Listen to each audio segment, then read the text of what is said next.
Good evening everyone. सीटी है ना, इंग्लिश है, ये तो पता है आप लोगों को। सिलेबस पता है, कुछ आइडिया है सिलेबस का या नहीं है? स्टार्ट ही करें। How many of you are from English medium? English medium से कितने हो? एक भी नहीं, सब हिंदी में चलना पड़ेगा। हाँ ठीक है, चलो ठीक है, पहले सिलेबस डिस्कस कर लेते हैं ना।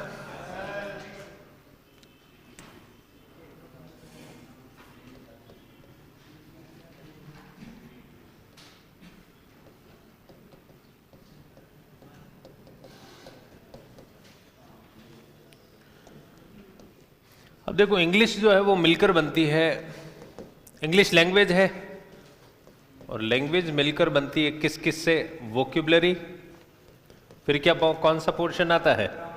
ग्रामर, ठीक है। फिर इसके बाद आती है फोनेटिक्स और इसके बाद आता है लिटरेचर। अब इनमें से मुझे ये बताओ, इनमें से आपके कौन कौन से नहीं है? तो ये नहीं है, फोनेटिक्स और लिटरेचर। लिटरेचर का मतलब क्या होता है? साहित्य। साहित्य है क्या आप लोगों के? नहीं। तो आपके जो है वो क्या है? वोकेबलरी, ठीक है, यानी शब्दकोश, और ग्रामर मतलब व्याकरण। अब अगर बात करें हम वोकेब की, फोनेटिक्स होता है किसी भी शब्द का उच्चारण, और वो आपके है नहीं। जैसे आपने लिखना हो टीचर,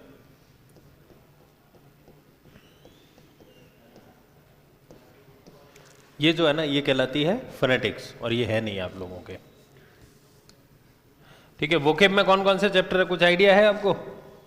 देखो, वोकेब में जो है आपके वो है idioms, phrases, idioms and phrases. मुहावरे नाम सुना है आप लोगों ने? तो ये होता है इंग्लिश में इडियम्स एंड फ्रेजेस, और हिंदी में कहा जाता है मुहावरे। फिर अनेक शब्दों के लिए एक शब्द, वो होता है वन वर्ड सब्स्टिट्यूशन। अनेक शब्दों के लिए एक शब्द, वन वर्ड सब्स्टिट्यूशन, ठीक है। फिर एक आता है glossary of technical terms, glossary of technical terms, glossary of technical terms. अब ये क्या होता है, ये मैं अभी समझा दूंगा आपको यहीं पर। और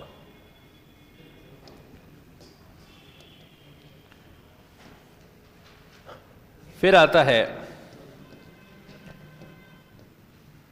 ट्रांसलेशन। क्या आएगा?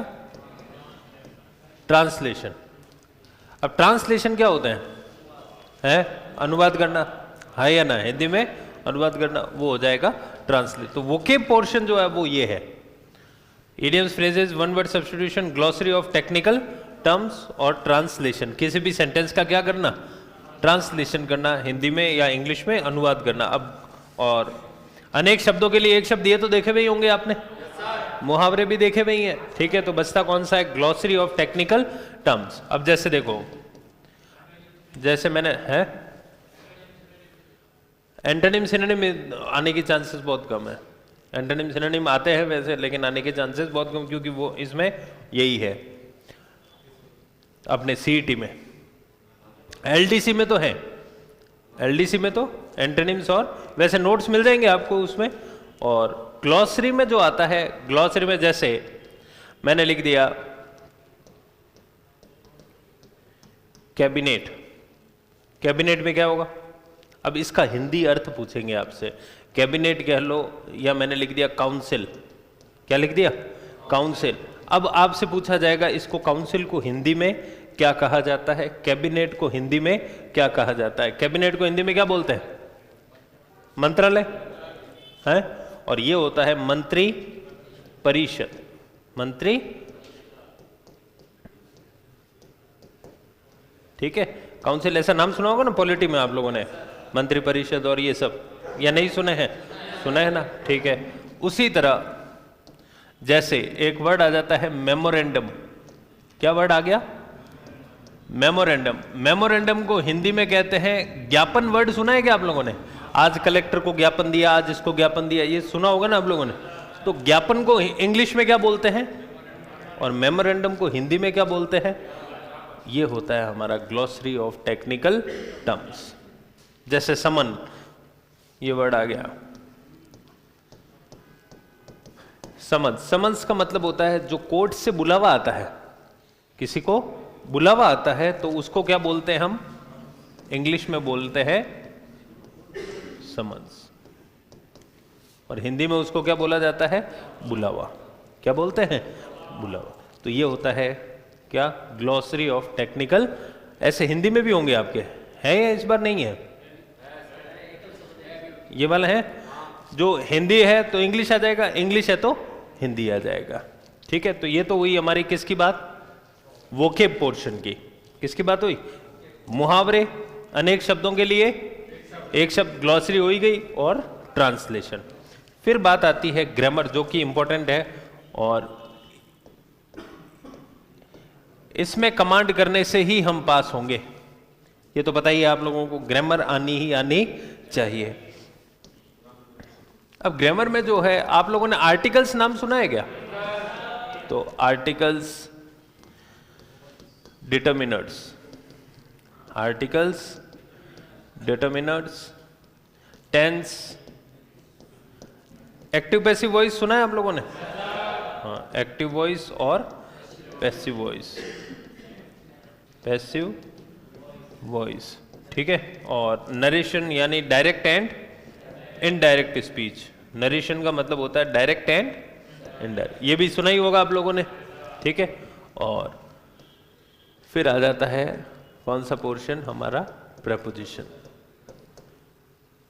ठीक है। ये तो है बेसिक हमारी मेन ग्रामर।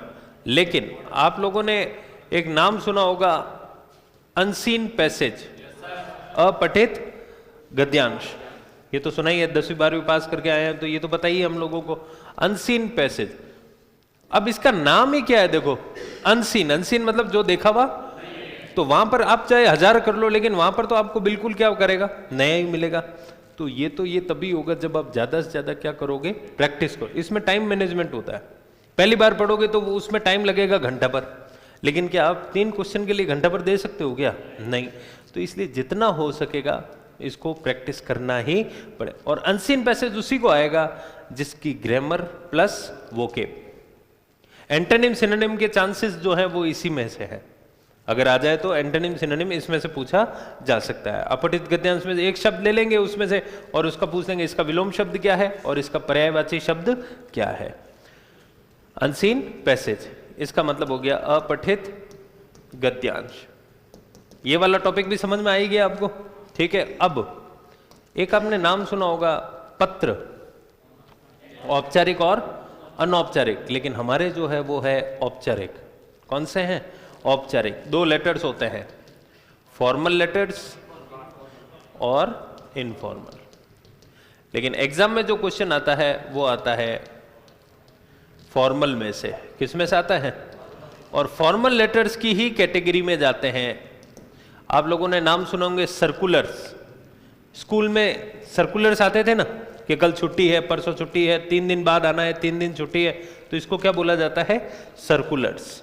क्या बोला जाता है, सर्कुलर्स। और इसी की कैटेगरी में आता है demi official letter, demi official letter. लेकिन इनके भी ये जो है पूरे पूरे पत्र नहीं लिखने आपको, इनमें भी जो क्वेश्चन आएगा वो आएगा MCQ।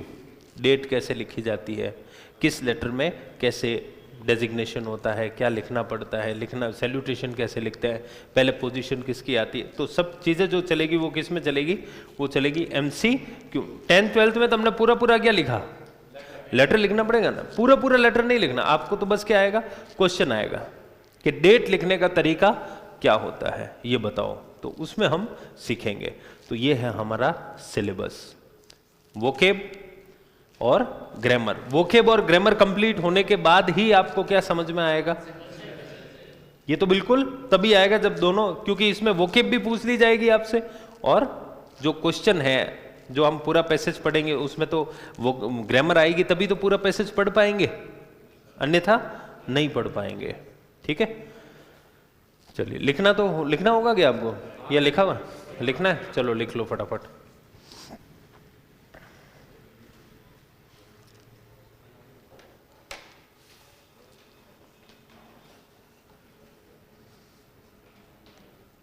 नहीं, राजस्थान पुलिस में इंग्लिश नहीं है।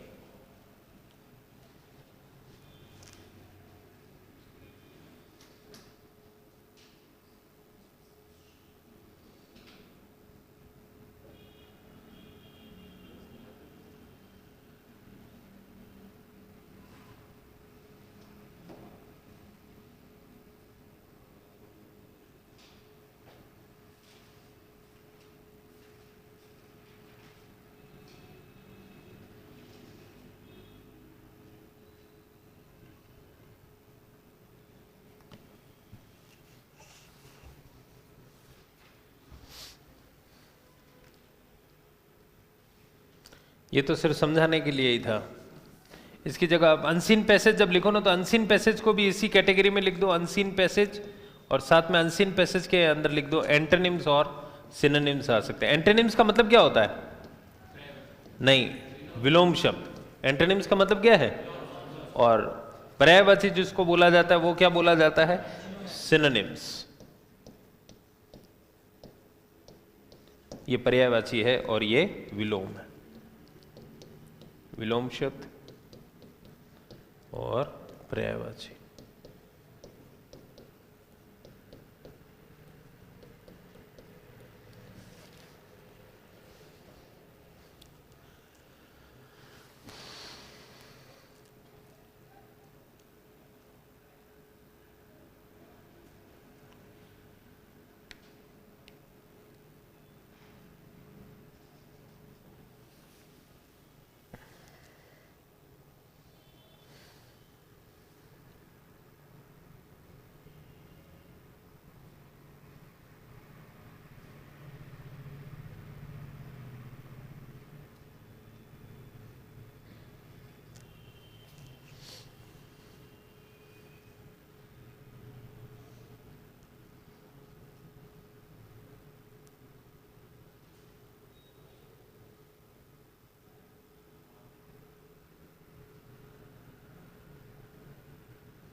लिख लिया सबने?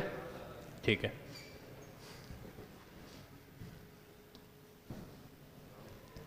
ये ग्रामर है।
लिख लिया सबने? बढ़ाए आगे? ठीक है, लिख लो। तो ये है हमारा इंग्लिश का सिलेबस। देखो कॉन्फिडेंस तभी आएगा जब आपके ये टॉपिक्स जब अच्छे से क्लियर होंगे ना। बाकी एंटोनिम सिनोनिम मुझे ये बताओ, हिंदी के भी विलोम शब्द सारे याद हैं क्या आपको? पर्यायवाची नहीं, हो भी नहीं सकते, क्योंकि डेली हम उन वर्ड्स को यूज नहीं करते, तो वो दिमाग से फिसलेंगे। अगर याद कर भी लोगे तो भी फिसल जाएंगे, क्योंकि उनका यूज हम डेली, तो ये तो हमारी मातृभाषा भी नहीं है इंग्लिश, ये तो क्या है, फॉरेन लैंग्वेज है। और इनके एंटोनिम सिनोनिम डेली यूज हो, सारे याद हो ही नहीं सकते, और किसी को भी नहीं है। अगर आप बैठ के 6 साल में याद कर भी ली, क्योंकि डेली वर्ड्स बन रहे हैं, नए नए हजारों लाखों वर्ड्स हैं, तो याद नहीं होते। इनको डेली के डेली क्या करना पड़ता है, पढ़ना पड़ता है बस। तो इसलिए सबसे पहले टॉपिक जो हम स्टार्ट करेंगे वो कौन सा करेंगे? आर्टिकल्स। अब बताओ आर्टिकल्स क्या होते हैं? ठीक है, वो हो गया, लेकिन आर्टिकल्स क्या मतलब, परिभाषा क्या होगी? है किसी वर्ण की? नहीं, हाँ नाउन की हो सकता है। जैसे देखिए आर्टिकल्स जो है ना वो लगते हैं नाउन से पहले। किससे पहले लगते हैं? नाउन से। तो पहले तो इंग्लिश में तो लिखाना ही पड़ेगा मेरे को, हिंदी में भी लिखवा दूंगा, लेकिन आपको एक बार समझ में आ जाए तो याद किस में रखना है? इंग्लिश में, क्योंकि वहां पर आपको हिंदी में कुछ भी देखने को समझ में आई, इंग्लिश लैंग्वेज में। तो लिखिए आप, articles are the words that come before a noun and make that noun definite or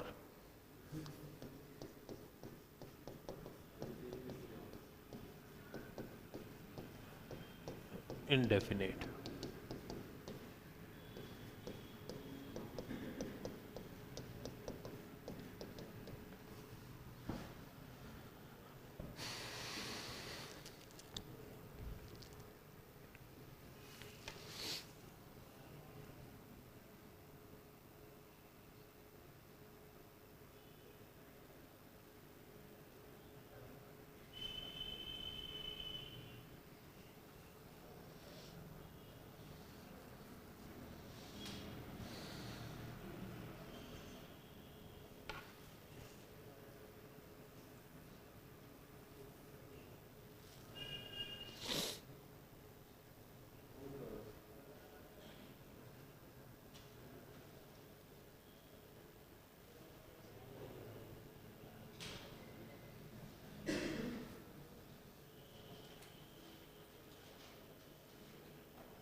लिख लिया सबने?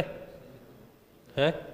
ठीक है, आप हिंदी में लिखिए। अब कुछ समझ में आया क्या ये इंग्लिश में, या नहीं है? बस चलो हिंदी में लिखो।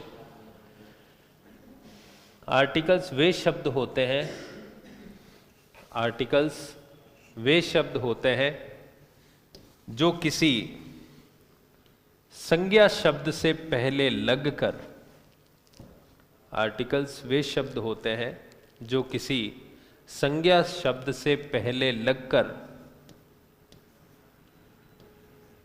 अपने बाद आने वाली संज्ञा को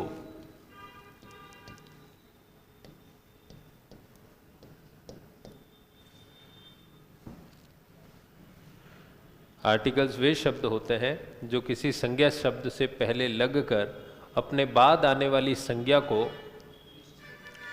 निश्चित या अनिश्चित बनाते हैं। नहीं नहीं है, कांस्टेबल में इंग्लिश नहीं है, सिर्फ सीईटी वाले स्टूडेंट्स के लिए ये बनाते हैं। अब हिंदी में लिखा है, पढ़ के बताओ क्या समझ में आया।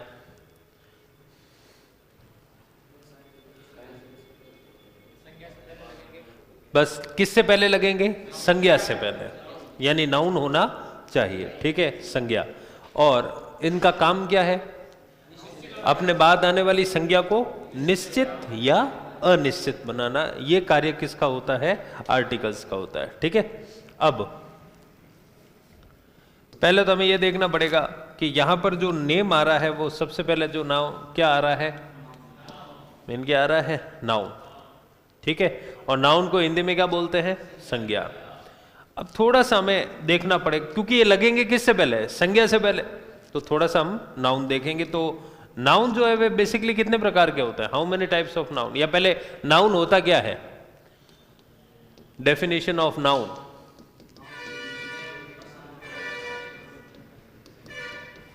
बताओ। हाँ हाँ, ठीक है। इसी को इंग्लिश में अगर बोलें तो? Very good. नाउन इज, अगर यूं एक ही लाइन में बोलना हो तो हम बोल सकते हैं noun is a naming word. किसी भी व्यक्ति, वस्तु, स्थान का नाम क्या कहलाता है? संज्ञा। क्या कहलाता है?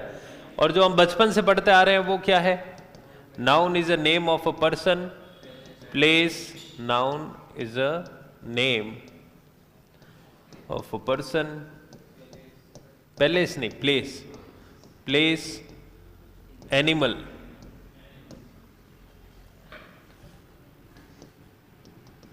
थिंग और फीलिंग, और फीलिंग, ठीक है। तो किसी भी व्यक्ति का, वस्तु का, जानवर का नाम क्या कहलाता है? नाउन कहलाता है। क्या कहलाता है? नाउन। अब मुझे बताओ, how many types of nouns are there? यूं अगर देखा जाए, how many types of nouns are there? तो देयर आर 5 टाइप्स ऑफ। कितने प्रकार के होते हैं? 5। There are 5 types of noun. यानी बेसिकली तो अब कितने प्रकार के होते हैं? 5 प्रकार के, ठीक है। 5 टाइप्स ऑफ नाउन्स। चलो एक बार लिखो आप, फिर आगे बढ़ते हैं। तो अब हम नाउन क्यों देख रहे हैं? नाउन क्यों देखना पड़ रहा है हमें? क्योंकि आर्टिकल लगाएंगे किससे पहले? नाउन से। तो थोड़ी जानकारी हमें किसके बारे में होनी चाहिए? नाउन के बारे में।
डेफिनेशन ऑफ नाउन भी हो सकता है और डेफिनेशन किसकी, संज्ञा की।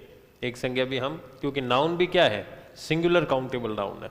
यहाँ पर लगा क्या है हमने, अगर इसको अगर देखे जाए तो एडवांस इंग्लिश में क्या लिख सकते हैं हम, डेफिनेशन ऑफ अ नाउन। लेकिन जो हमने किताबों में पढ़ा है वो क्या लिखा हुआ पढ़ा है, ऑफ नाउन। लेकिन नाउन खुद एक क्या है, संज्ञा, ठीक है। और कैसा नाउन है, सिंगुलर नाउन और नाउन्स। इसका प्लूरल क्या होता है, इसका प्लूरल क्या होगा, नाउन्स हो जाएगा। संज्ञा और संज्ञा है, संज्ञा का बहुवचन क्या होगा, सिर्फ संज्ञा ही रहेगा क्या, नहीं, संज्ञा है, संज्ञा और संज्ञा है। जैसे ये नाउन्स लिख लिए सबने, कितने हो गए, यहां पर कितने नाउन है, 5। अब बताओ, स्टार्ट करो, हिंदी में ही बता दो। हाँ बताओ कौन कौन से हैं, कौन सा, इसकी हिंदी, चलो लिखो। किसी व्यक्ति, वस्तु, किसी व्यक्ति, वस्तु, स्थान या जानवर का नाम, किसी व्यक्ति, वस्तु, स्थान, जानवर या भाव का नाम, भाव का नाम क्या कहलाता है, संज्ञा कहलाता है। और कितने प्रकार के होते हैं, हाँ, तो यह संज्ञा 5 प्रकार की होती है। अब देखो, व्यक्तिवाचक संज्ञा नाम सुना है क्या आप लोगों ने, सुना है ना, तो उसको इंग्लिश में जो कहा जाता है वो क्या कहा जाता है, प्रॉपर नाउन। क्या बोला जाता है, प्रॉपर नाउन। एक बार लिखना मत, ध्यान देना, प्रॉपर नाउन। दूसरा, जातिवाचक संज्ञा लिखा है आप लोगों ने, तो वो होता है कॉमन नाउन। तीसरा होता है, नहीं, कलेक्टिव नाउन। समूहवाचक नाम सुना है, समूहवाचक संज्ञा, ठीक है। और फिर एक आता है मटीरियल नाउन, द्रववाचक संज्ञा, सुना होगा आप लोगों ने, द्रववाचक संज्ञा। और लास्ट में आता है भाववाचक संज्ञा, जिसको हम इंग्लिश में बोलते हैं एब्स्ट्रैक्ट नाउन। क्या बोला जाता है, एब्स्ट्रैक्ट नाउन। तो व्यक्तिवाचक संज्ञा, जातिवाचक संज्ञा, समूहवाचक संज्ञा, द्रववाचक संज्ञा। मटेरियल को क्या बोला जाएगा, द्रव, और एब्स्ट्रैक्ट को बोला जाता है। तो कितनी संज्ञा हो गई, 5। अभी लिखना मत, ध्यान देना, यहाँ पर बाद में लिख लेना एक साथ, जिससे आइडिया मिल जाए लिखना कैसे है। अब देखो, जैसे जैसे इंग्लिश, मॉडर्न इंग्लिश होती गई, वैसे वैसे इनमें भाग भी आते गए। पहले कितने थे, 5, फिर कितने में डिवाइड हो गए, 3 में। कितने में हो गए, 3। प्रॉपर को प्रॉपर ही रखा, प्रॉपर नाउन को प्रॉपर ही रखा। कॉमन और कलेक्टिव को एक नाम दे दिया गया, काउंटेबल। क्या नाम दिया गया, काउंटेबल नाउन। काउंटेबल का मतलब क्या होता है, जिसको गिना जा सके, जिसको गिन सकते हो, जिसको गिना जा सके, उसको इंग्लिश में क्या बोला जाता है, काउंटेबल। और इनको नाम दिया गया क्या, अनकाउंटेबल। क्या नाम दिया गया, अनकाउंटेबल। अब कितने तरह के हो गए, 3 तरह के, ठीक है। अब काउंटेबल में भी फिर जो है वापस आया, 2 तरह के काउंटेबल होते हैं। एक आपने नाम सुना होगा सिंगुलर काउंटेबल, यानी संज्ञा जो है वो कैसी है, एक वचन। ये जो है SCN, SCN का मतलब है singular countable noun, singular countable noun. और ये आ जाता है plural countable noun, plural countable noun. Proper noun को क्या रखा, प्रॉपर नाउन। व्यक्तिवाचक को क्या रखा, व्यक्तिवाचक। फिर कॉमन और कलेक्टिव को मिलाकर क्या नाम दे दिया गया है, काउंटेबल्स, ठीक है। और काउंटेबल कितने तरह के हैं, 2 तरह के। कौन कौन से, सिंगुलर और प्लूरल, ठीक है। और मटेरियल और एब्स्ट्रैक्ट को क्या नाम दिया गया है, अनकाउंटेबल का मतलब क्या होता है, जिसको गिना, और जिसको गिना नहीं जा सकता उसका बहुवचन बनाया नहीं जा सकता। सीधी सी बात है, जिसको गिन नहीं सकते उसका बहुवचन नहीं बनता है। इसलिए ये हमेशा कितने में रहता है, एक ही फॉर्म में रहता है, सिंगुलर फॉर्म, इसका प्लूरल नहीं होता है, ठीक है। अब मॉडर्न इंग्लिश में जो है वो रह गए हैं 4 ही, 4, ये 1 2 3 और 4। 1 2 3 4 का मतलब क्या हुआ, proper noun, common noun, collective noun और मटीरियल नाउन, इनको मिलाकर एक नाम दिया गया, इनको नाम दिया गया कॉन्क्रीट नाउन। क्या नाम दिया गया? कॉन्क्रीट। इनको नाम दिया गया कॉन्क्रीट। और पीछे कितने बचे? एक ही बचा, कौन सा? पांचवा। और जिसको क्या नाम दिया गया? एब्स्ट्रैक्ट का एब्स्ट्रैक्ट ही रखा। तो अगर आपसे पूछे कि मॉडर्न इंग्लिश में, एडवांस इंग्लिश में संज्ञा के कितने भेद हैं, तो दो भेद हैं। कौन कौन से? एब्स्ट्रैक्ट और कॉन्क्रीट। एब्स्ट्रैक्ट को तो एब्स्ट्रैक्ट ही रखा, और जो 1 2 3 4 यानी प्रॉपर, कॉमन, कलेक्टिव और इनको मिलाकर क्या नाम दे दिया गया? अब जब आपने कॉन्क्रीट बोल दिया, इसका मतलब अलग से उनको बोलने की आवश्यकता है क्या? नहीं। जैसे मैं एक तरफ तो बोल रहा हूं राम, मोहन, सोहन और रिद्धि, ठीक है, 4 बोला मैंने, और एक में मैंने बोल दिया स्टूडेंट्स, तो स्टूडेंट्स बोल दिया, तो इसका मतलब उनको अलग से बोलने की जरूरत है क्या? लेकिन अगर मैं सिर्फ राम बोल रहा हूं तो मुझे मोहन अलग से बोलना, तो उसी तरह प्रॉपर बोल रहा हूं तो मुझे कॉमन भी बोलना पड़ेगा, कॉमन बोल रहा हूं तो मुझे अलग से बोलना पड़ेगा, मटेरियल अलग से। लेकिन अगर मैंने क्या बोल दिया, तो इसका मतलब मैंने किस किस को बोल दिया? प्रॉपर, कॉमन, कलेक्टिव और अब सिर्फ बचा कौन? एब्स्ट्रैक्ट। कौन बचा? एब्स्ट्रैक्ट। तो मॉडर्न इंग्लिश में कितने भेद हैं? 2। कौन कौन से? कॉन्क्रीट और, अब देखो कॉन्क्रीट का वैसे बेसिकली मतलब क्या होता है? कॉन्क्रीट का मतलब होता है जिसका कोई मूर्त आकार हो, जिसका कोई मूर्त रूप हो, ठीक है, मूर्त रूप। और इसको ये होता है अमूर्त, जिसका कोई मूर्त आकार नहीं होता। तो मुझे बताओ, एक दूसरे के ये क्या हुए? विलोम शब्द हुए या पर्यायवाची? विलोम। मूर्त का क्या है? अमूर्त। अमूर्त का क्या है? तो सेम हो गया। कॉन्क्रीट का क्या होगा? एब्स्ट्रैक्ट। और एब्स्ट्रैक्ट का क्या हो जाएगा? कॉन्क्रीट। समझ में आई बात या नहीं आई? तो कितने इंग्लिश में कितने भेद है? मॉडर्न इंग्लिश में 2 भेद है। कितने भेद है? कॉन्क्रीट और एब्स्ट्रैक्ट। कॉन्क्रीट में वो सब आ गए। फिर बीच में जो है प्रॉपर को क्या रखा? प्रॉपर। और काउंटेबल की बात करें तो कौन कौन से हो गए? कॉमन और कलेक्टिव, जिनको एक नाम दे दिया गया, क्या? काउंटेबल। अब काउंटेबल कितने तरह के होते हैं?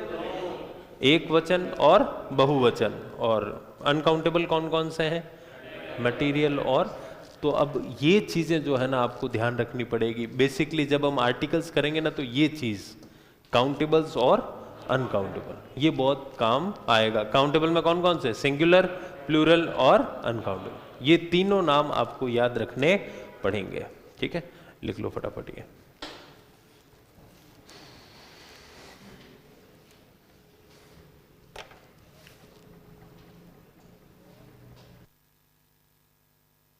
ये लिखना इसी तरह, चाहे नोटबुक को टेढ़ा कर देना, लेकिन लिखना इसी तरह, ठीक है? ऊपर नीचे मत लिखना।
अरे मूलचंद जी आवाज आ जाएगी, मैं बोल ही नहीं रहा हूं अभी, अभी तो सिर्फ लिखने को दिया है, लिख रहे हैं स्टूडेंट्स।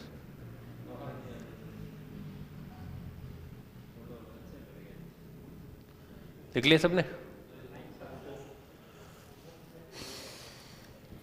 तो संज्ञा क्या होता है? किसी का भी नाम, वो कहलाती है संज्ञा। संज्ञा कितने प्रकार की? 5 प्रकार। पहले शुरुआत से कितने प्रकार की है? 5, ठीक है। लेकिन जैसे जैसे धीरे धीरे इंग्लिश आगे बढ़ी तो बीच में कितने हुई? 3। और अब आज मॉडर्न इंग्लिश में कितनी है? 2। कौन कौन से? कॉन्क्रीट और कॉन्क्रीट बोल दिया, इसका मतलब कौन कौन से? Proper noun, common noun, collective और मटीरियल। जिनका कोई मूर्त आकार होता है, जिनको हम छू सकते हैं, वो क्या कहलाते हैं? कॉन्क्रीट, ठीक है। और जिनका कोई आकार नहीं है, सिर्फ क्या है? अमूर्त है वो, तो वो क्या कहलाते हैं? Abstract noun. जिनको, और इनका हिंदी भी लिख लीजिए आप। प्रॉपर नाउन का मतलब क्या होता है? व्यक्तिवाचक संज्ञा। कॉमन नाउन का मतलब है जातिवाचक संज्ञा। तो पहला है व्यक्तिवाचक संज्ञा, दूसरा है जातिवाचक संज्ञा, तीसरा है समूहवाचक संज्ञा, चौथा है पदार्थवाचक, या हम कह सकते हैं द्रववाचक। पदार्थवाचक या द्रववाचक संज्ञा, और लास्ट आ गया है भाववाचक संज्ञा, ठीक है। चलिए,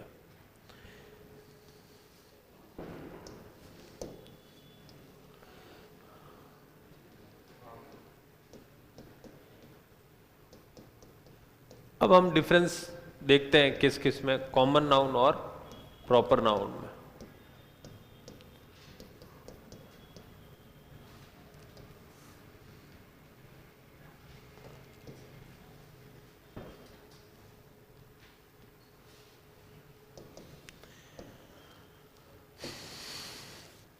अब एक बार लिखना छोड़ना, ध्यान देना यहां पर। देखो, प्रॉपर नाउन और कॉमन नाउन, दो में देख रहे हैं हम डिफरेंस। प्रॉपर का मतलब होता है व्यक्तिवाचक, और अब अगर मैं लिखता हूं जैसे सिटी, तो ये किस कैटेगरी में जाएगा? Common noun. लेकिन अगर मैं लिखता हूं, इससे पता चल गया क्या कौन से सिटी के बारे में बात हो रही है? नहीं, तो इसलिए क्या है? जाति को दर्शा रहा है, पर्टिकुलर नाम। लेकिन अगर मैं लिख देता हूं जोधपुर, तो मुझे बताओ ये किस कैटेगरी में जाएगा? अब जोधपुर का पता चल गया हमें कौन सी सिटी का नाम है, और सिटी का नाम है तो फिर यूज किसका होगा? प्रॉपर नाउन, ठीक है। तो प्रॉपर नाउन जो होता है वो क्या होता है? Proper noun is a noun, is a name of a particular person, place, animal or thing.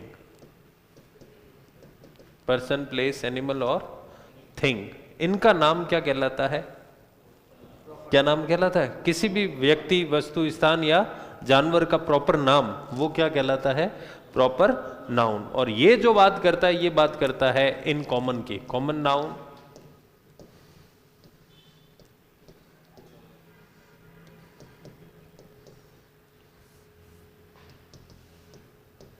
is a name in vague or in common.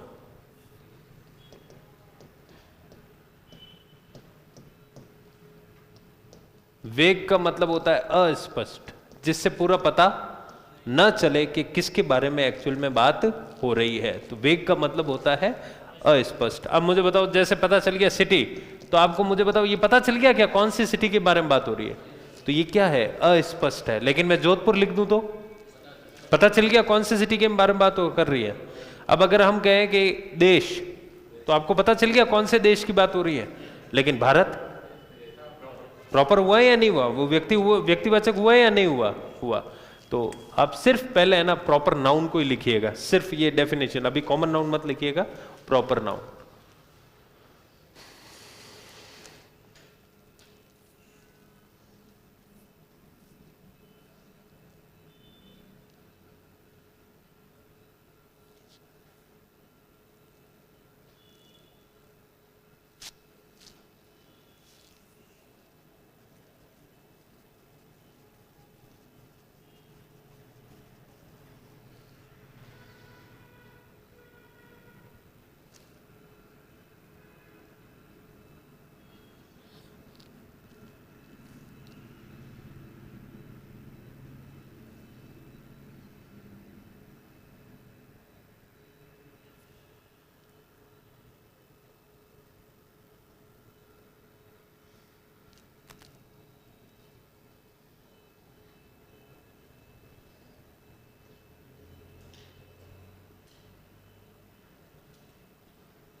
लिख ले सबने?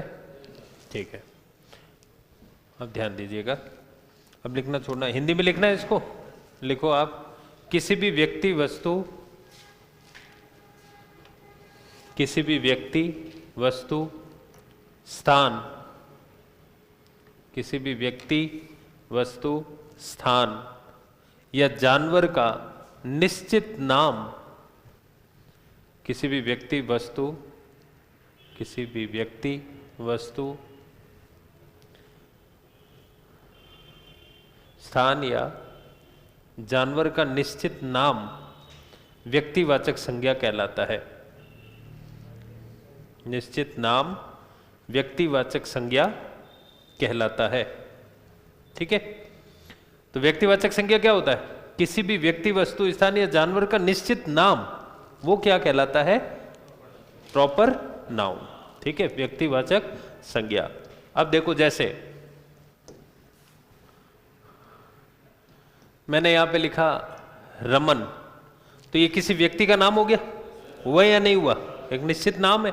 लेकिन अगर मैं लिखता हूं सिर्फ बॉय, तो बताओ बॉय क्या है? लड़का। अब किस लड़के के बारे में बात हो रही, पता चल गया क्या? लेकिन यहां पे लिख दे तो मैं रमन, तो पता चल गया ना किस लड़के के बारे में बात हो रही है, तो निश्चित नाम हो गया, रमन हो सकता है। अब मैं अगर यहां पर लिख देता हूं शीतल, तो ये लड़की का नाम हो गया प्रॉपर, हाँ या ना?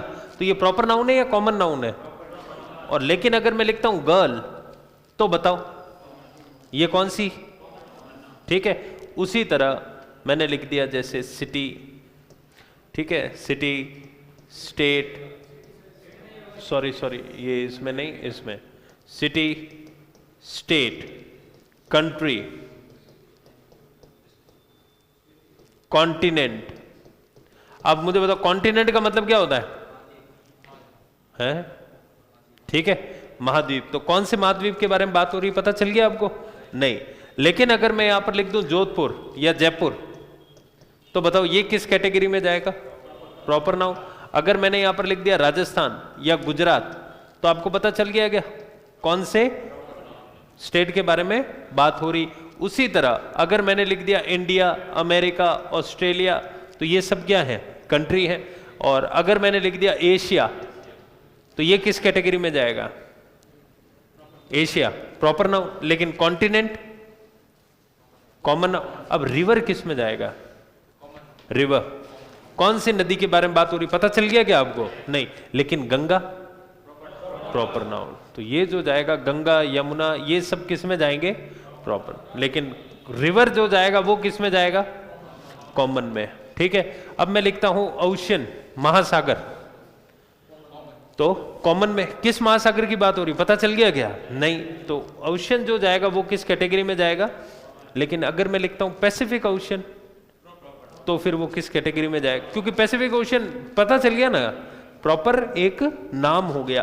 तो पैसिफिक हो सकता है,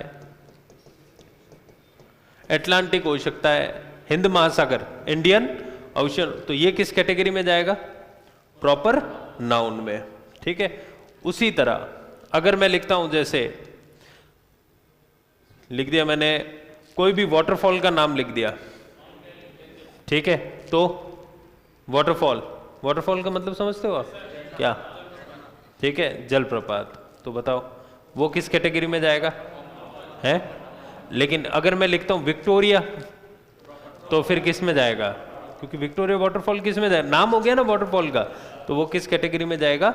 लेकिन अगर मैं लिखता हूं लेक, झील, कॉमन नाउन, हाँ या ना? लेकिन अगर मैं उससे पहले लगा दूं कायलाना हो गया, वुलर हो गया, डल हो गया, तो ये नाम आ गए, और तो वो किस में जाएंगे? सम। ठीक है, तो वुलर,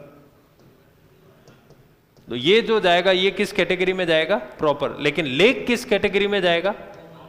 कॉमन नाउन में। ठीक है, अब मैं अगर लिखता हूं, एक नाम सुना होगा आपने, कैनल, सुना है? क्या होता है? नहर।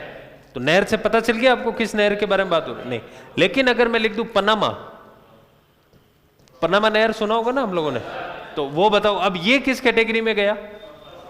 ये गया प्रॉपर में। अब जैसे मैंने लिख दिया डॉग, तो डॉग भी किस कैटेगरी में जाएगा? डॉग, कैट, लायन, ये सब किस कैटेगरी में जाएंगे?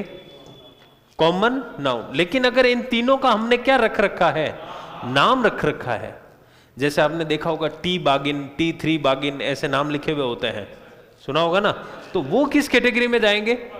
लेकिन सिर्फ बागिन बोल रहे हैं तो वो किस कैटेगरी में जाएगा? बाघ हो जाए, बागिन हो जाए, शेर हो जाए, कुत्ता हो जाए, वो क्या है। लेकिन हम देखते हैं जैसे इंसानों के नाम है वैसे भी हम घर पे क्या अगर पेट पाल रहे हैं तो हम क्या रख देते हैं, उनके भी नाम। और जब नाम से बुलाया जा रहा है तो वो किस कैटेगरी में जाएगा? समझ में आई बात? तो ये है व्यक्तिवाचक और ये है जातिवाचक। और जातिवाचक संज्ञा क्या होता है? जो जाति का बोध करवाए। किसका बोध करे? तो वो कहलाते हैं जातिवाचक संज्ञा, जिनसे एक पर्टिकुलर निश्चित कुछ भी पता, और निश्चित पता चलते ही वो किस कैटेगरी में चला जाएगा? प्रॉपर नाउन में। जैसे मैंने लिखा इमारत, तो वो किस कैटेगरी में जाएगा? Common noun. कोई सी भी इमारत हो सकती है। लेकिन अगर मैं लिख दूं गीता भवन तो प्रॉपर नाउन। मैं लिख दूं ताजमहल तो मेहरानगढ़ फोर्ट, ठीक है। अगर मैं सिर्फ फोर्ट लिख रहा हूं तो वो किस कैटेगरी में जाएगा? सिर्फ फोर्ट लिख रहा हूं तो कॉमन में। और अगर मैं लिख देता हूं यहां पर मेहरानगढ़ फोर्ट, आमेर फोर्ट, तो वो किस कैटेगरी में जाएगा? प्रॉपर नाउन में। चीजें समझ में आई आपको? तो ये है व्यक्तिवाचक और ये है, लिख लो फटाफट ये।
लिख ले सबने?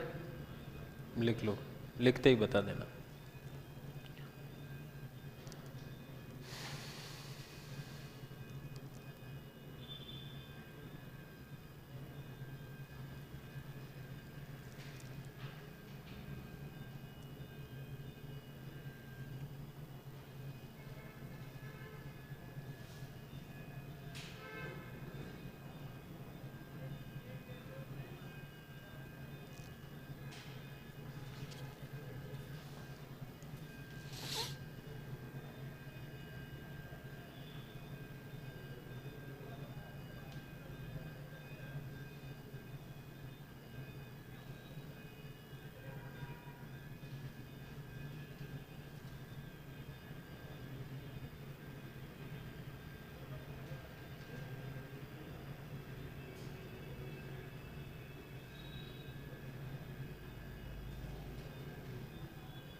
लिख लिया? चलिए,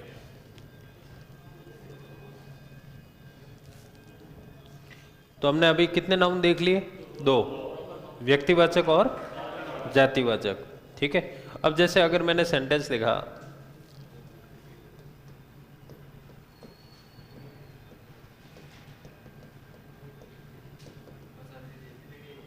है, किसकी? कॉमन नाउन लिख लो। जिस संज्ञा से, जो संज्ञा जाति का बोध कराए उसे जातिवाचक संज्ञा कहते हैं। जिस संज्ञा से या जो संज्ञा जाति का बोध कराए या जिस संज्ञा से जाति का बोध हो,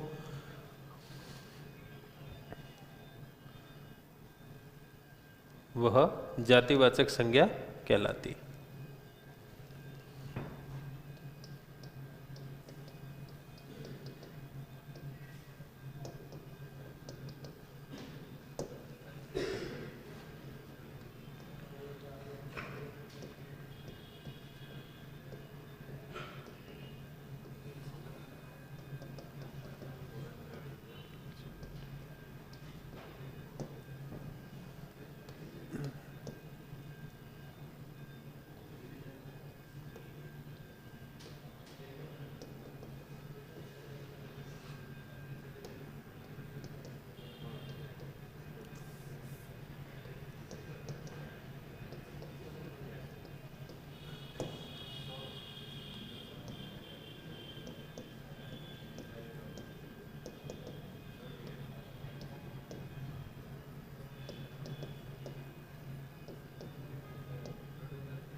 अब एक बार लिखना छोड़िएगा, ध्यान दीजिएगा। यहाँ पर कितने सेंटेंस हैं?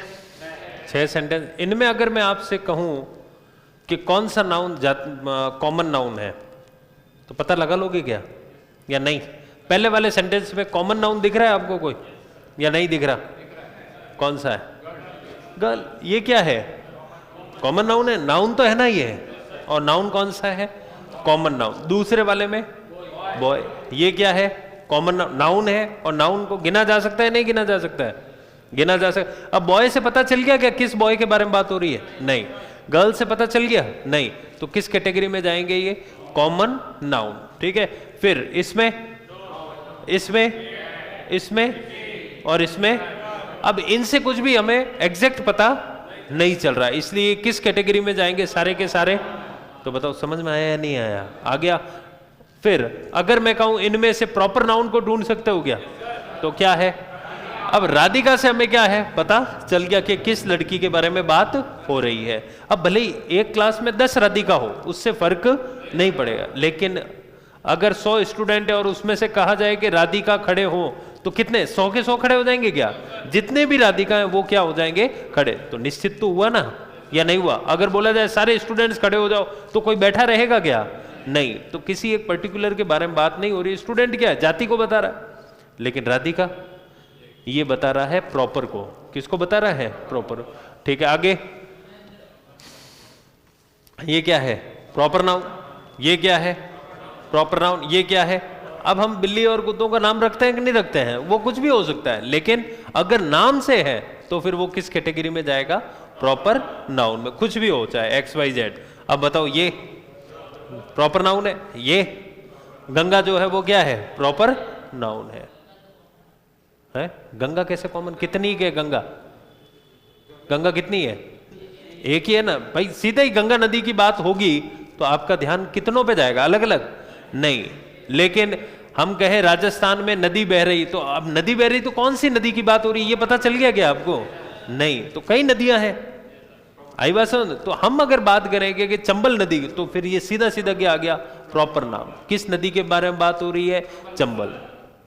समझ में आई बात? गग्गर हो जाए, चंबल हो जाए, गंडक हो, जो भी नाम है, नाम अगर है तो फिर किस कैटेगरी में जाएगा? प्रॉपर नाउन में।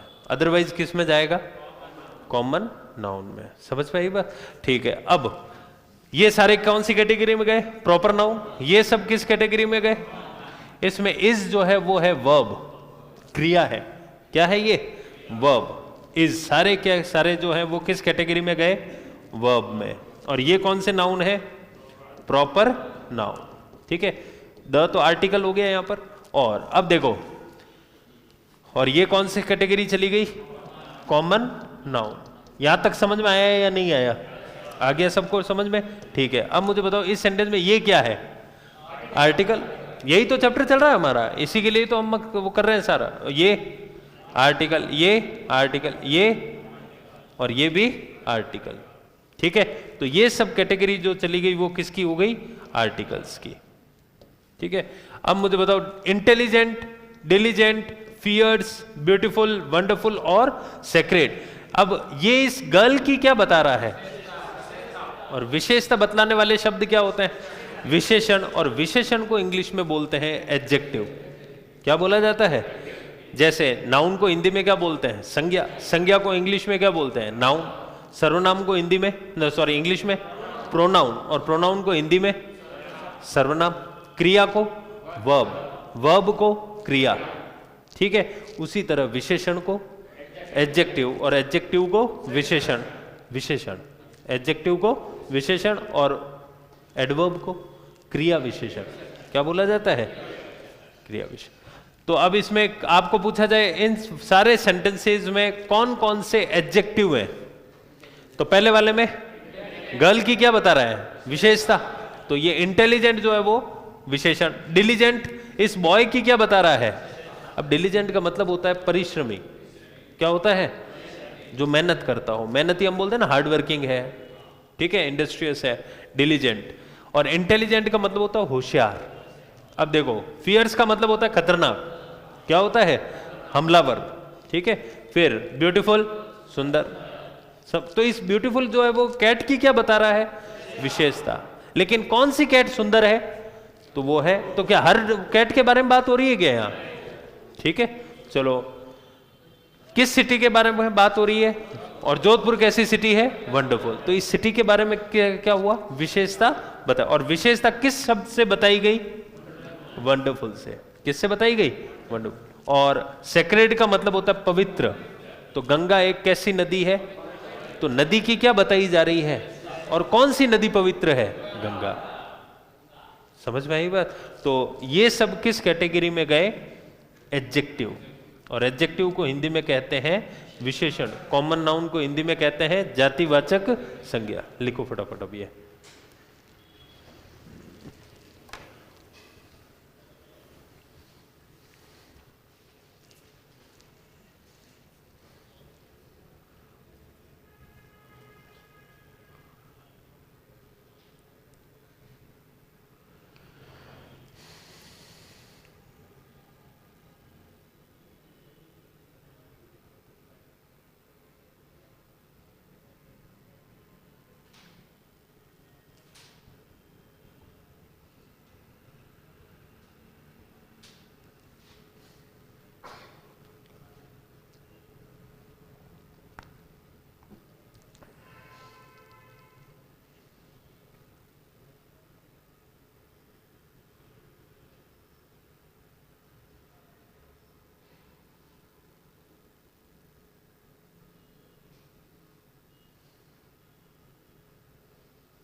कौन सी? ये है लिंकिंग वर्ब यहाँ पर, ये बताऊंगा आगे।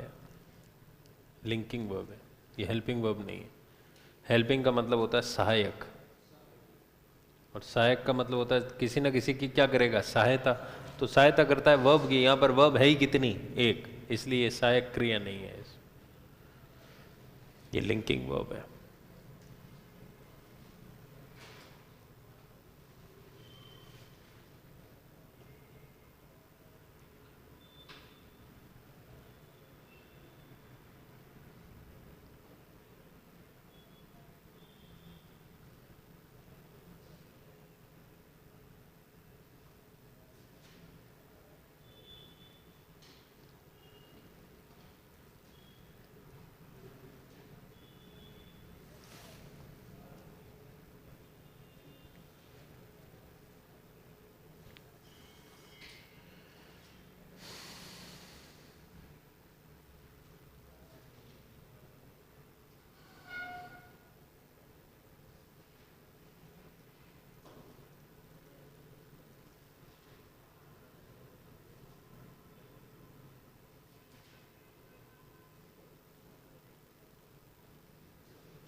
निकले सबने? बढ़े आगे? ठीक है, अब मुझे एक बात बताओ, ये सब समझ में आ गया आपको, प्रॉपर और कॉमन में डिफरेंस? ठीक है, अब मैं यहाँ पर अगर डॉग को हटा के और लायन कर दूं, उससे कोई फर्क पड़ेगा क्या? नहीं, कोई फर्क नहीं पड़ेगा। ठीक है, चलिए, तो दो हो गए हमारे। तीसरा जो आ रहा है अभी, पहले आप देखिए मटीरियल नाउन, उसके बाद देखेंगे जो है लास्ट में कलेक्टिव नाउन। पहले हम जो देखेंगे वो क्या देखेंगे, मटीरियल। और मटीरियल को हिंदी में कहा जाता है पदार्थवाचक, या हम कह सकते हैं द्रववाचक। पदार्थवाचक या द्रववाचक, द्रव्यवाचक भी लिखते हैं और द्रववाचक भी लिखते हैं। ठीक है, अब बताओ इसका हिंदी, चलो हिंदी में आती हो तो हिंदी में ही बता दो, पदार्थवाचक क्या होता है? नाम तो सुना ही होगा आप लोगों ने। वस्तु का तो बहुत तो कॉमन नाउन से भी हो ही रहा है। मटेरियल क्या है? हाँ ठीक है, चलिए लिखो आप लोग, material noun is a noun. पहले इंग्लिश में लिखिएगा, फिर मैं हिंदी में लिखवा दूंगा। Is a noun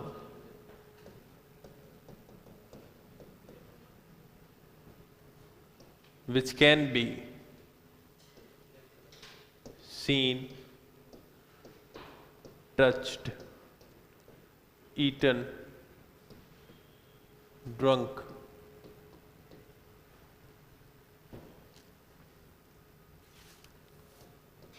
weighed,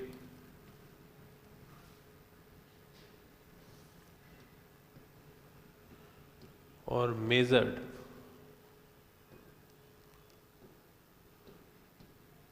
but cannot be counted.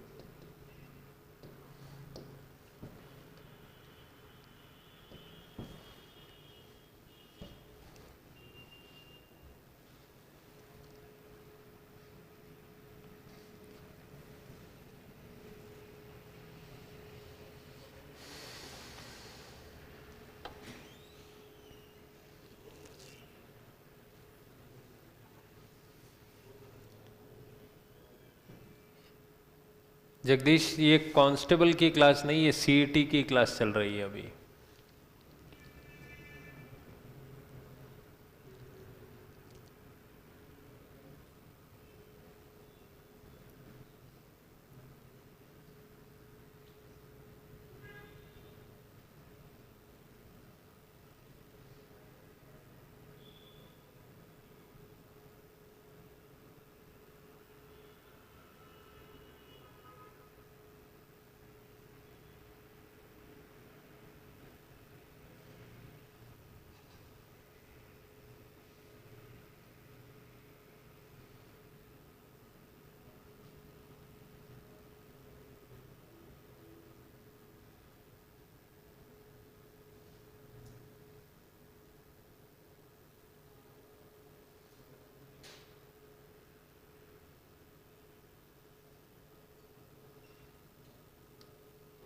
देख ले सबने। अब बताओ इसका मतलब कुछ समझ में आया या नहीं आया? ये क्या, कौन सी संज्ञा होती है? पदार्थवाचक होती है, लेकिन कॉमन मटेरियल नाउन क्या होता है?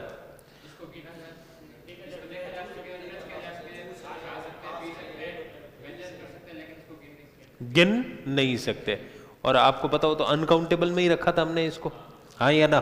ठीक है, तो चलो आप हिंदी में लिखो, वह संज्ञा जिसको देखा जा सके, वह संज्ञा जिसको देखा जा सके, छुआ जा सके, खाया जा सके, पिया जा सके,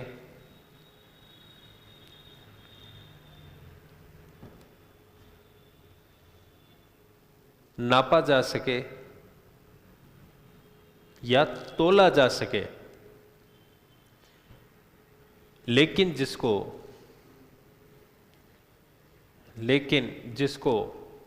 गिना नहीं जा सके, लेकिन जिसको गिना नहीं जा सके, उसको पदार्थवाचक संज्ञा कहा जाता है, यानी मटेरियल नाउन कहा जाता है।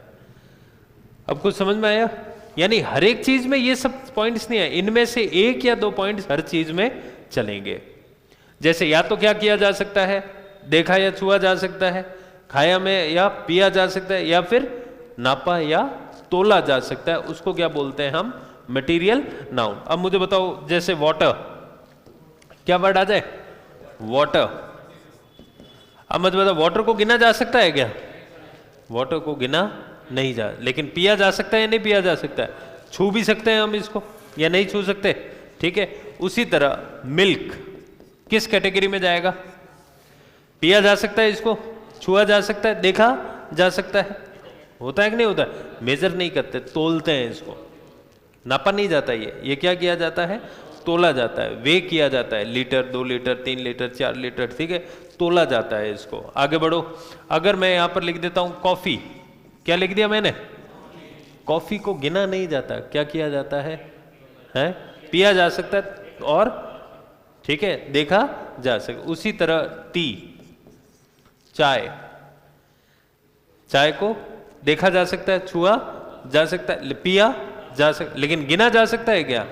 नहीं। चाय के कप को गिन सकते हैं, लेकिन चाय को नहीं गिन सकते। चाय कितने लीटर बनी है इसको गिन सकते हैं लीटर्स में, लेकिन सिर्फ चाय को हम गिन नहीं। लीटर को गिन सकते हैं, 1 लीटर, 2 लीटर्स, 3 लीटर्स, 4 लीटर्स, ये हो सकता है। दूध को भी लीटर में गिना जाए, लीटर को गिना जाएगा, लेकिन दूध को गिना नहीं जाएगा। ठीक है, उसी तरह अगर मैं लिख देता हूं वर्ड यहां पर क्या? वुड, तो लकड़ी को गिना नहीं जाता। लकड़ी से बनी हुई चीजों को क्या कर सकते हैं? जैसे टेबल को गिना जा सकता है, नहीं गिना जा सकता? चेयर को गिन सकते हैं, पोडियम को गिन सकते हैं। यानी लकड़ी से बनी हुई चीजों को क्या कर सकते हैं? गिन सकते हैं, लेकिन लकड़ी को गिना नहीं जाता है। इसको तोला जाता है और मेजर किया। जैसे दरवाजा है, दरवाजा कितने, तो फिर उसको क्या किया जाता है? तोला जाता है, या फिर और मेजर किया जाता है कि भाई 6 फुट का बनाना है, 4 फुट का बनाना है, 3 फुट का बनाना है, तो खिड़की बनानी है या दरवाजा, तो खिड़कियों को गिन सकते हैं, दरवाजों को गिन सकते हैं, लेकिन लकड़ी को गिना नहीं जाता। ठीक है, फिर उसी तरह लोहे को, लोहे को खाएंगे क्या? लोहे को नहीं, तो नापा जा सकता है।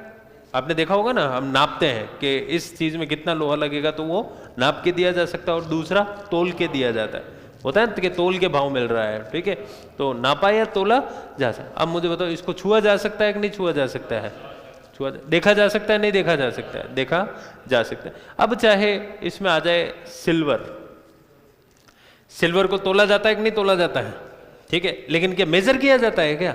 नहीं, इसको तोला जाता है। लेकिन लोहे से बनी हुई चीजों को गिन सकते हैं। अब मुझे बताओ, सिल्वर कॉइन्स, चांदी के सिक्के, इनको गिन सकते हैं कि नहीं गिन सकते हैं? लेकिन चांदी को गिना नहीं जाता। सिल्वर मेडल्स गिना जा सकता है कि नहीं गिना जा सकता है? गिना जा सकता है। ठीक है, अब मैं सिल्वर की जगह गोल्ड कर दूं, उससे कोई फर्क पड़ जाएगा क्या? नहीं।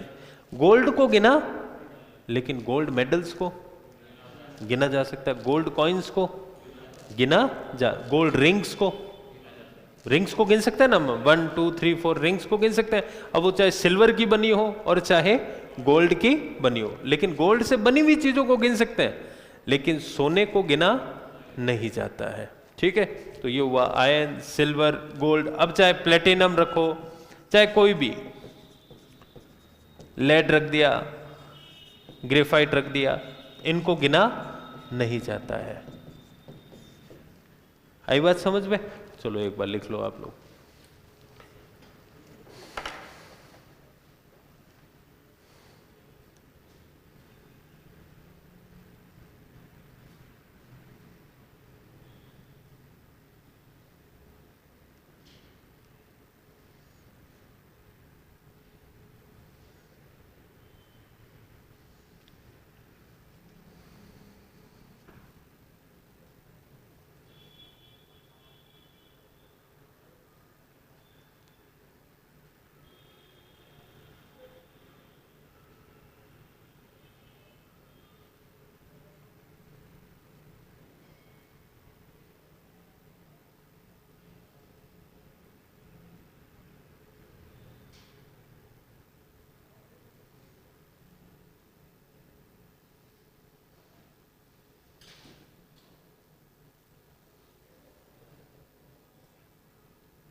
लेड का मतलब क्या होता है? सीसा जस्ता, ऐसा नाम सुना है क्या आप लोगों ने? सीसा जस्ता। और ग्रेफाइट तो पता ही होगा, जैसे पेंसिल्स की वो आंट आती है, वो क्या है? ग्रेफाइट है। तो वो क्या है? वो मेटल्स हैं, और मेटल्स को गिना नहीं जाता है। ठीक है, उनको नापा जाता है या तोला जाता है। लिख लिया सबने? ठीक है, तो मटेरियल नाउन समझ में आ गया सबको या नहीं आया? क्या होता है मटेरियल नाउन? जिसको देखा जा सके, छुआ जा सके, या खाया जा सके, या पिया जा सके, या तोला जा सके, या उसको क्या कहा जाता है? लेकिन गिन नहीं सकते हैं। दूध को गिना, दूध को लीटर्स को गिन सकते हैं, लेकिन दूध को गिन नहीं सकते। ठीक है, चलिए आगे बढ़ते हैं। अब जैसे कॉफी को नहीं गिन सकते, लेकिन कॉफी पैकेट्स को, लेकिन उसमें कितनी कॉफी, उसको गिनोगे क्या? अब मुझे बताओ, शुगर,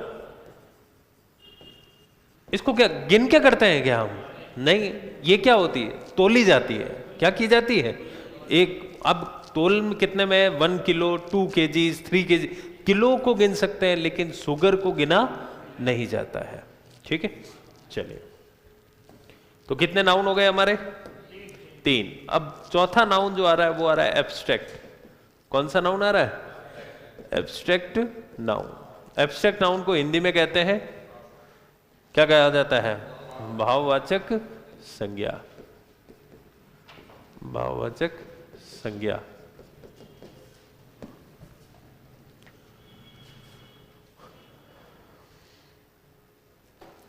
अब बताओ इसमें क्या होगा? ना गिना जा सकता है, सिर्फ और सिर्फ क्या होगा? महसूस। ठीक है, सिर्फ भाव। आई बात समझ? जिसको गिना, देखा, छुआ, खाया पिया कुछ भी नहीं, ना गिन सकते हैं, कुछ नहीं, सिर्फ और सिर्फ महसूस किया जाए। It can be felt only. It can be felt only. It is an idea, notion और फीलिंग।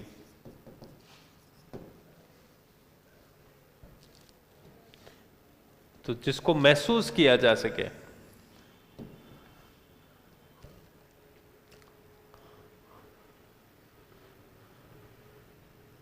उसे भाववाचक संज्ञा कहते हैं। It can not be counted.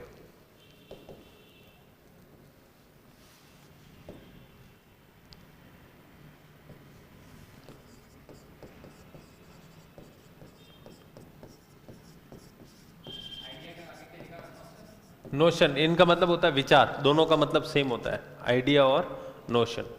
किसी किताबों में नोशन लिखा है, किसी किताबों में आइडिया लिखा है। दोनों का मतलब होता है विचार।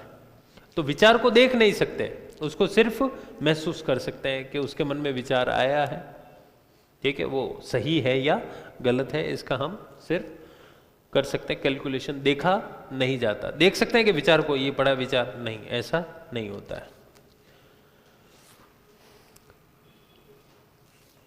लिख ले सबने।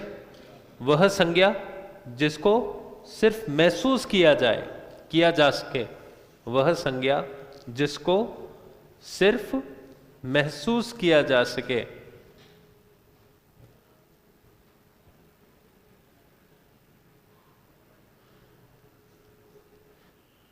तथा जिसको गिना भी ना जा सके, तथा जिसको गिना भी ना जा सके, उसे क्या कहते हैं? भाववाचक संज्ञा कहा जाता है। भाववाचक संज्ञा कहा जाता है। अब मुझे बताओ, ये वर्ड आया ऑनेस्टी, ईमानदारी। ईमानदारी को गिन सकते हो क्या आप? किसी व्यक्ति की ईमानदारी को तोल सकते हो क्या? नहीं, सिर्फ और सिर्फ आप महसूस कर सकते हो कि उसने ईमानदारी का परिचय दिया या नहीं दिया, कम दिया, थोड़ा दिया, ये सब बात की बात है, लेकिन उसको हम गिन नहीं सकते। सिर्फ क्या कर सकते हैं? महसूस कि यार उसने ईमानदारी नहीं की, उसने बेईमानी की। अब बेईमानी को गिना जा सकता है क्या? नहीं। तो ऑनेस्टी हो गया, डिसऑनेस्टी हो गया। उसी तरह मुझे बताओ, आपने वर्ड सुना होगा ब्रेवरी, सुना है? बहादुरी। अब बहादुरी को गिना जा सकता है क्या? बस महसूस किया जा सकता है कि सामने वाली ने बहादुरी का परिचय दिया या नहीं दिया। ये हम सिर्फ क्या कर सकते हैं? महसूस कर सकते हैं, ठीक है। उसी तरह विजडम, बुद्धिमता का परिचय दिया या नहीं दिया, बेवकूफी कर दी या बुद्धिमता दिखाई, ये सिर्फ क्या कर सकते हैं? हम महसूस कर सकते हैं। क्या कर सकते हैं? महसूस। उसी तरह आपने जैसे वर्ड आता है फुलिश। फुलिश जो है ना, वो क्या है? एडजेक्टिव। किसी की क्या बताई जा रही है? विशेषता, कि वो मूर्ख व्यक्ति है। तो मूर्ख को इंग्लिश में बोला जाता है, लेकिन मूर्खता को कहा जाता है फुलिशनेस। क्या बोला जाता है? वह निरा मूर्ख है, उसने हर जगह मूर्खता दिखाई है। तो अब मुझे बताओ, फुलिशनेस जो है, अब फुलिश को देख सकते हैं या फुलिशनेस को? मूर्ख व्यक्ति को देख सकते हैं हम, देख सकते हैं ना मूर्ख व्यक्ति, कि ये व्यक्ति है, इसको देख रहे हैं हम, ठीक है। लेकिन उसकी मूर्खता को देखा, उसकी मूर्खता को सिर्फ क्या किया जाएगा? महसूस किया जाएगा। किसी बुद्धिमान व्यक्ति को देख सकते हैं हम, गिन सकते हैं, लेकिन उसकी बुद्धि को गिना नहीं जा सकता। सिर्फ क्या किया जाएगा? महसूस किया जाएगा, ठीक है। उसी तरह डार्कनेस, अंधेरे को गिना जाता है क्या? नहीं। ब्यूटी, सुंदरता को गिना नहीं जाता है, सिर्फ क्या किया जाता है? महसूस किया जाता है। क्या किया जाता है? सिर्फ और सिर्फ महसूस किया जाएगा। उसी तरह फेयरनेस, ब्यूटी कह लो या फेयरनेस, दोनों का मतलब होता है सुंदरता, ठीक है। चलिए लिखिए आप लोग, हैं कॉन्फिडेंस, जो हाँ बिल्कुल आ सकता है इसमें। आत्मविश्वास को देखा नहीं जाता है। टेम्परेचर्स होता है, दोनों महसूस तो करते हैं, लेकिन उसको गिना चला जाता है। अब वहां पर टेम्परेचर का टेम्परेचर्स भी हो सकता है। जिस नाउन को हम काउंट नहीं कर सकते ना, वही इसमें आएगा। एयर इसमें भी आ सकता है और उसमें भी जाता है। किसमें? मटेरियल में, क्योंकि जब वो लैब में होती है ना, तो हम उसको किस में देख सकते हैं? उसकी गैस निकलते हुए। आपने देखा होगा एलपीजी में भी क्या होता है? गैस ही है। अब गैस को हम देख सकते हैं कि नहीं देख सकते हैं? जब वो लैब में है, होती है ना। अब कभी देखो साइंटिफिक लैब में जाते होगे ना हम लोग, कभी गए भी होगे, ठीक है। तो उसमें क्या होता है कि गैस को दिखा दिया जाता है, कभी कभी धुआं निकलता हुआ दिखता है ना, तो उसको देख लो, तो वो दोनों में चला जाता है, लेकिन उसका कोई मूर्त रूप तो होता नहीं है।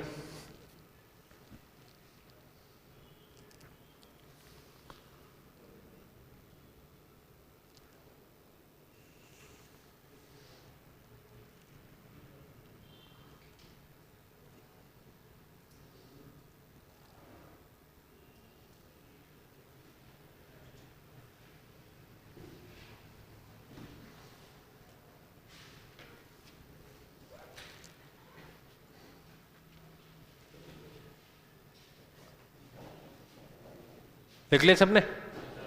ये लिखना है? लिख लियो फटाफट।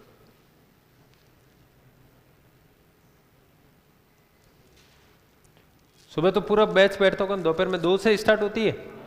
उसमें तो कांस्टेबल वाले भी तो साथ में बैठते होंगे, ये सिर्फ इतना ही हो कांस्टेबल में भी?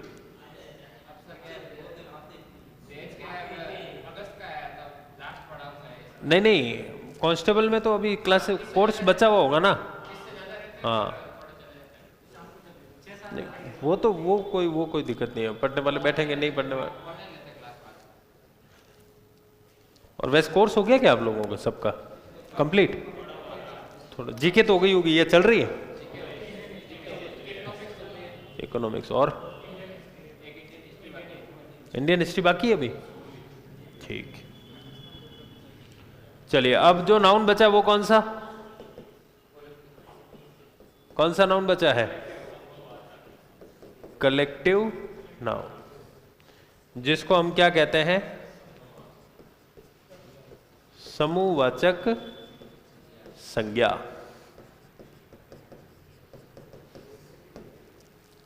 समूहवाचक संज्ञा। और समूहवाचक संज्ञा क्या होता है? हाँ,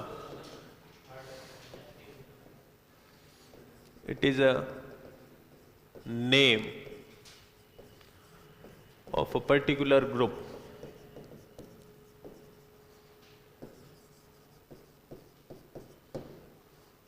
Name of a particular group.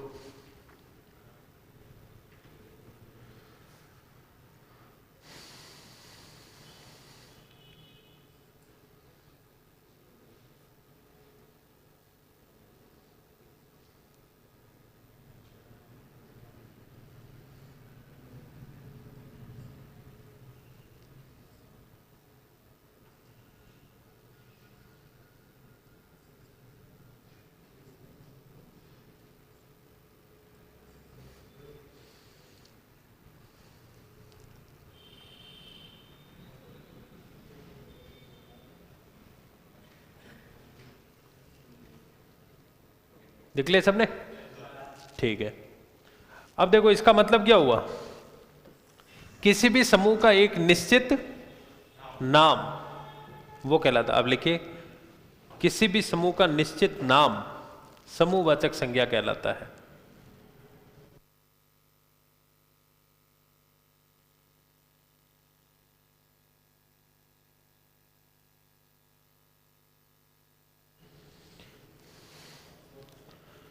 किसी भी समूह का निश्चित नाम समूहवाचक संज्ञा कहलाता है। निश्चित नाम होना चाहिए, लेकिन किसका? समूह का। अब जैसे हम हर समूह को किस नाम से बोलते हैं? ग्रुप से। किसको बोलते हैं? ग्रुप। ग्रुप तो वर्ड सुना होगा ना आप लोगों ने। तो ग्रुप का मतलब होता है समूह, लेकिन हम क्या करते हैं, सभी में क्या कर देते हैं? ग्रुप ही वर्ड यूज कर लेते हैं। जैसे group of boys, group of boys, या ग्रुप ऑफ गर्ल्स, या group of cats, group of dogs. तो ये जो होता है ना, ये क्या हो जाता है? गलत हो जाता है। हर किसी के लिए ग्रुप का यूज नहीं होता, हर किसी के लिए ग्रुप का यूज नहीं होता। ठीक है, हर एक ग्रुप का अपना एक निश्चित नाम है। जैसे यहां पर बैठे मैं सभी को राम नाम से बुला सकता हूं क्या? क्योंकि सभी का अपना क्या है? निश्चित ना। हाँ, ये हो सकता है एक से अधिक लड़के का नाम राम हो, लेकिन सभी दुनिया में सभी लड़कों का नाम राम नहीं होगा, सभी लड़कियों का नाम सीता नहीं। सभी का अपना क्या है? एक निश्चित नाम होता है, वो उनसे जाने जाते हैं। हमारी आइडेंटिफिकेशन क्या है? हमारा नाम है, हम उससे जाने जाते हैं। और उसी तरह हर समूह का भी अपना एक क्या होता है? नाम होता है, जिससे वह जाना जाता है। तो इसलिए हमें वो चीजें याद रखनी पड़ती है। लेकिन हमें बस एक ही वर्ड आता है, क्या? ग्रुप। और हम सभी के साथ में क्या लगा देते हैं? ग्रुप। और ये सेंटेंस क्या हो जाता है? गलत हो जाता है। लेकिन आपके तो नहीं आएगा, लेकिन कहो तो थोड़ा सा समझा दूं। ठीक है, जैसे देखो, अगर हम बोलें ग्रुप ऑफ बॉयज हो सकता है, पीपल। पीपल को क्या बोलते हैं इंग्लिश हिंदी में? लोग। पीपल का मतलब एक से तो अधिक ही होंगे। एक लोग बोलते हैं क्या? एक लोग आए? नहीं, एक से अधिक होते हैं, तभी हम वर्ड क्या यूज कर सकते हैं? लोग। ठीक है, तो इसके लिए हम यूज क्या कर सकते हैं, ग्रुप, कोई दिक्कत नहीं है, ग्रुप ऑफ बॉयज हो सकता है, ग्रुप ऑफ पीपल। लेकिन अगर बात आ जाए स्टूडेंट्स की, किसकी बात आ जाए, स्टूडेंट्स की, तो उसके लिए जनरली, अब मुझे बताओ ग्रुप ऑफ स्टूडेंट्स बोलते हैं क्या, जनरली नहीं बोलते। तो स्टूडेंट्स अगर बाहर कहीं खड़े हैं तो हम ग्रुप का यूज कर सकते हैं, लेकिन अगर क्लास में है तो हम यूज क्या करते हैं, बैच। क्या होता है, बैच। स्टूडेंट है तो मतलब बैच होगा, ठीक है। और या फिर हम यूज करते हैं क्या, क्लास। क्या यूज कर सकते हैं, class. A batch of students, या हम बोल सकते हैं अ क्लास ऑफ स्टूडेंट्स, दोनों में से कोई भी बोलो, ठीक है। उसी तरह अगर मुझे बोलना हो,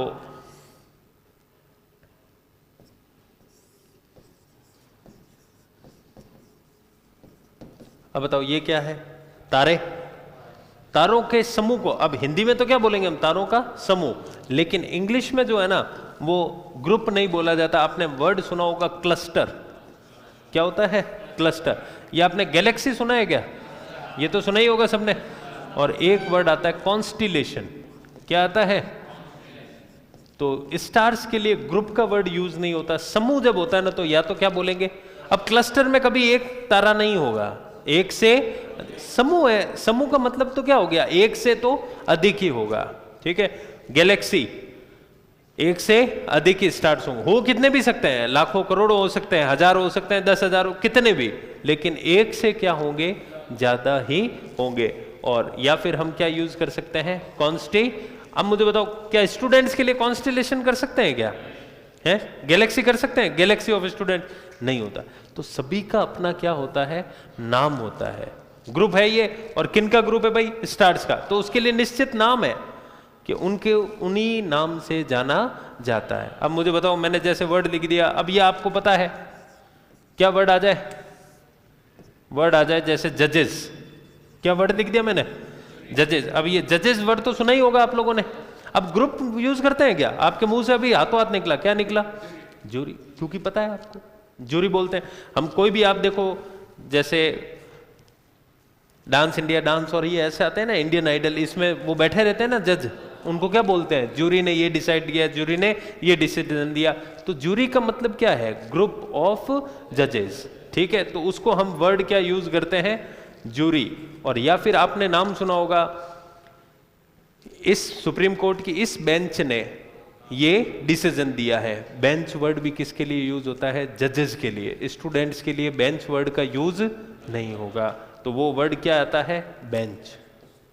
सुना होगा ना, इस बेंच ने ये आदेश दिया, इस बेंच ने ये मान लिया, ये खारिज कर दिया, तो वो भी किसने किया होगा, वो जजेस। तो जजेस के वो डायरेक्ट जजेस नहीं बोलते, वो सीधे क्या बोलते हैं, बेंच, या फिर जूरी। क्या बोलते हैं, जूरी। अब जूरी ऑफ स्टूडेंट्स हो सकता है क्या, उसी तरह ग्रुप ऑफ जजेस बोलना भी क्या हो जाएगा, गलत हो जाता है। समझ में आई बात। तो राम है तो राम नाम से बोलो, सीता है तो सीता नाम से, राम को सीता नहीं कह सकते, सीता को राम ने। उसी तरह जो जिसके जैसे नाम है वो हमें याद करने पड़ते। ये भी एक तरह की क्या है, वोकेब है, शब्दकोश है। जैसे एंटोनिम सिनोनिम होता है ना, तो ये भी हर किसी का क्या, ये धीरे धीरे जब हम पढ़ते हैं, एक दिन में ये याद हो नहीं सकते। भाषा कभी भी एक दिन में याद हो सकती है क्या, 1 महीने 6 महीने हो ही नहीं सकती। भाषा है, निरंतर प्रयास करते रहना पड़ेगा। हिंदी भाषा आज कितने साल के हो गए, 20 साल के हो गए आप लोग। 20 साल से हम लोग पढ़ रहे हैं, लेकिन कोई कह सकता है कि मुझे संपूर्ण हिंदी आती है, कह ही नहीं सकते। भाषा के बारे में कोई नहीं कह सकता। मैं तो कह रहा हूं प्रोफेसर्स भी ये वर्ड नहीं कह सकते अपने मुंह से कि मैं इसका टीचर हूं। टीचर नहीं, वो क्या बोलते हैं, स्टूडेंट हूं। भाषा का क्या होता है, या विषय का क्या होता है, स्टूडेंट हो सकता है। समझ में, क्योंकि उसको पढ़ना ही पड़ेगा। बिना पढ़े कोई भी सर्व या परफेक्ट हो सकता है क्या कोई, ये कह सकते हैं बहुत अच्छा पढ़ाया, ये हम आंक सकते हैं, लेकिन ये नहीं कह सकते कि बस इसके आगे कुछ नहीं है।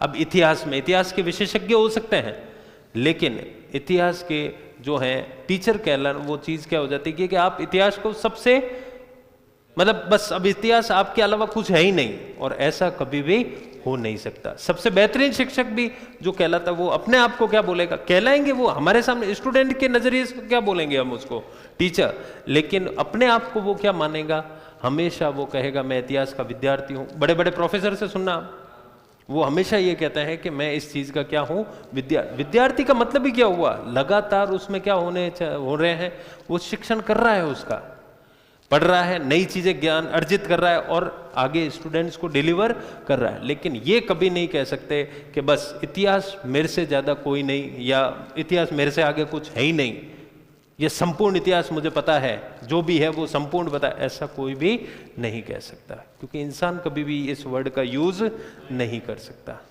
समझ में आई बात? तो ये दिनों दिन हमें क्या करने पड़ेंगे, पढ़ने। आपके ये आएंगे नहीं, लेकिन कम से कम हमें आइडिया हो कि कलेक्टिव नाउन कहा किसको जाता है। सिर्फ समूह नहीं है, ये समूह का एक निश्चित नाम, उसको क्या बोला जाता है, कलेक्टिव नाउन। क्लियर हो गई बात या नहीं आया समझ में? पक्का आ गया समझ में सबको?